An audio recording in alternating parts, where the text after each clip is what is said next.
सनातन ये कहता है कि सबसे बड़ा धर्म हमारा कर्म है, और जिनको 20 साल मध्य प्रदेश में मौका मिला वो अपने कर्म तो बताएं। तो पहले तो ये बताइए 20 साल क्या किया।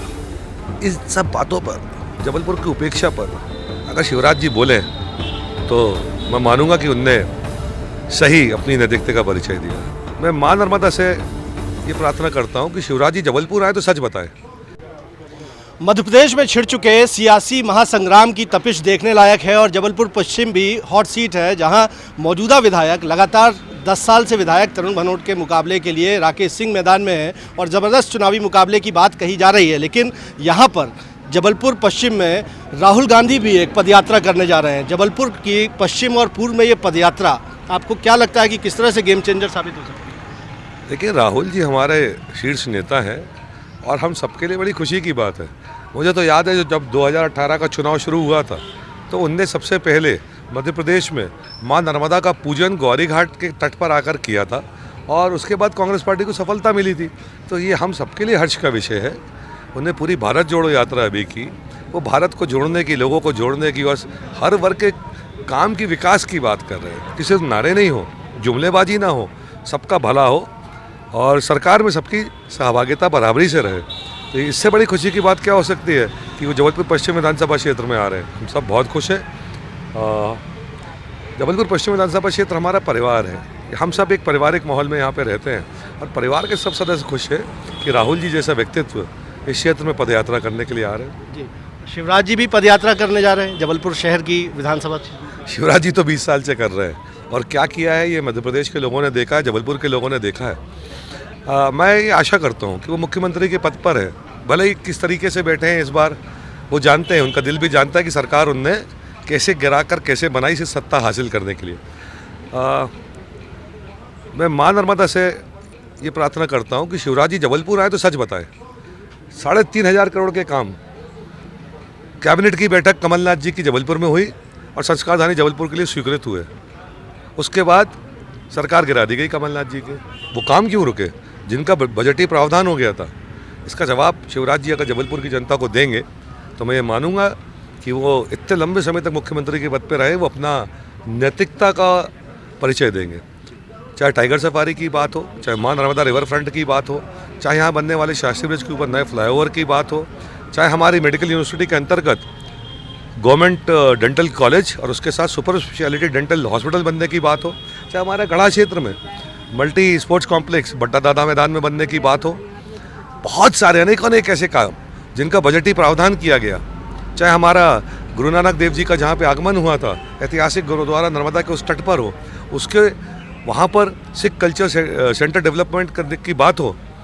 इस सब बातों पर, जबलपुर की उपेक्षा पर अगर शिवराज जी बोले तो मैं मानूंगा कि उनने सही अपनी नैतिकता का परिचय दिया। बीजेपी के लिए भी इस सीट पर कठिन परीक्षा मानी जा रही है और आपके जो प्रतिद्वंदी हैं वो एक दृष्टि पत्र लेकर आए हैं पश्चिम के लिए, क्या कहें? देखिए, दृष्टि पत्र लेकर आए हैं वो जो 20 साल सांसद रहे यहाँ के।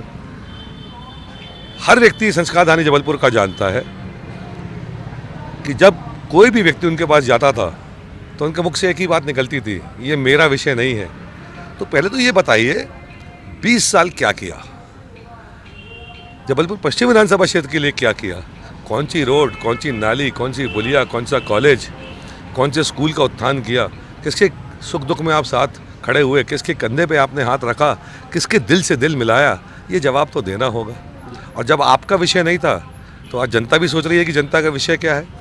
पूरा विश्वास है मुझे कि मेरे परिवार का हर व्यक्ति अपने बेटे पे, अपने भाई पे विश्वास व्यक्त करेगा, पुनः आशीर्वाद देगा और हम 5 साल जनप्रतिनिधि के रूप में पश्चिम विधानसभा क्षेत्र की जनता की सेवा करेंगे। इधर बीजेपी का केंद्रीय नेतृत्व भी कोशिश में है कि सनातन को एक बड़ा मुद्दा बना जाए। रविशंकर प्रसाद यहाँ पर आते हैं, वो भी कहते हैं कि सनातन धर्म भी एक चुनावी मुद्दा है और इसे मानकर ये तो भारतीय जनता पार्टी के पास इसके अलावा कहने के लिए है क्या? सनातन ये कहता है कि सबसे बड़ा धर्म हमारा कर्म है और जिनको 20 साल मध्य प्रदेश में मौका मिला वो अपने कर्म तो बताएं। महंगा पेट्रोल, महंगी खाने की गैस, महंगी दाल, महंगा तेल, हर व्यक्ति महंगाई से परेशान, लोगों का इलाज हो नहीं रहा, बच्चों की फीस लोग भर नहीं पा रहे, बेरोजगारी चरम पर। ये सनातनी नहीं है कि जिनके साथ आपने धोखा किया, भ्रष्टाचार किया? 4 लाख करोड़ रुपए का कर्जा मध्य प्रदेश पर, और कोई वर्ग खुश नहीं। महिलाओं पर, बहनों पर जब अत्याचार होते हैं तो क्या आपको सनातन धर्म याद नहीं आता? और हाँ, सनातन की अगर बात करते हैं, हम आपसे बड़े सनातनी हैं, हम सीना ठोक कर कहते हैं। चाहे वो माँ नर्मदा गौकुंभ की बात हो, चाहे यहाँ भागवत और कथाओं की बात हो, चाहे यहाँ पर रामलीलाओं की और रासलीलाओं की बात हो। बताइए आपका क्या योगदान है संस्कारधारी जबलपुर में, जबलपुर पश्चिम विधानसभा क्षेत्र में? बताइए हमें। कोई एक मंदिर तो बहुत बड़ी बात है, एक छोटी सी मड़िया में कभी आपने सहयोग करके एक ईंट लगाया हो? रविशंकर प्रसाद जी बताएं, राकेश सिंह जी बताएं, और हमारे साथ चले, सब मंदिरों का दौरा करें, माँ नर्मदा के तट पर चले। 20 साल याद नहीं आई कि माँ नर्मदा में गंदे नाले मिल रहे, सनातनी होने का ढोंग करते, बेरोजगारी पे जवाब नहीं देंगे, महंगाई की बात नहीं करेंगे, कुव्यवस्थाओं पे बात नहीं करेंगे, भ्रष्टाचार पे बात नहीं करेंगे, और लोगों को भटकाने के लिए सनातन की बात करेंगे। इनको कोई हक नहीं सनातन की बात करें, क्योंकि इनने कभी सनातन की भलाई के लिए कुछ काम ही नहीं किया। तो महाकौशल और मध्य प्रदेश से आपकी सीट से आपको लग रहा है कि एक अच्छा मैंडेट? जबलपुर पश्चिम विधानसभा क्षेत्र में, जबलपुर पश्चिम विधानसभा क्षेत्र के हमारे परिवार के लोग, इस परिवार की जनता ऐतिहासिक ऐतिहासिक ऐतिहासिक याद करिएगा 3 दिसंबर को फैसला करने जा रही है। चाहे महाकौशल हो, चाहे निमाड़ हो, चाहे हमारा मालवा हो, चाहे विंध्य प्रदेश हो, चाहे बुंदेलखंड हो, चाहे ग्वालियर चंबल संभाग हो, चाहे भोपाल हो, मध्य भारत हो, कांग्रेस पार्टी की प्रचंड बहुमतों के साथ सरकार बनेगी। इनको तो भी ये बताना चाहिए भाजपा को कि हम क्या करेंगे ये ना कहें। आपको तो 20 साल दिए काम करने के लिए, आपने किया क्या ये बताइए। और आप नहीं बता पाएंगे क्योंकि आपने कुछ नहीं किया, पर ये जनता है और लोकतंत्र में जनता जनार्दन है, वो सब जानती है। फैसला होगा, कांग्रेस पार्टी के पक्ष में होगा, कमलनाथ जी की सरकार बनेगी, बिजली भी सस्ती होगी, महंगाई भी कम होगी, बेरोजगारी भी दूर होगी, और एक अच्छा शासन पारदर्शिता के साथ बिना भ्रष्टाचार के मध्य प्रदेश में चलेगा।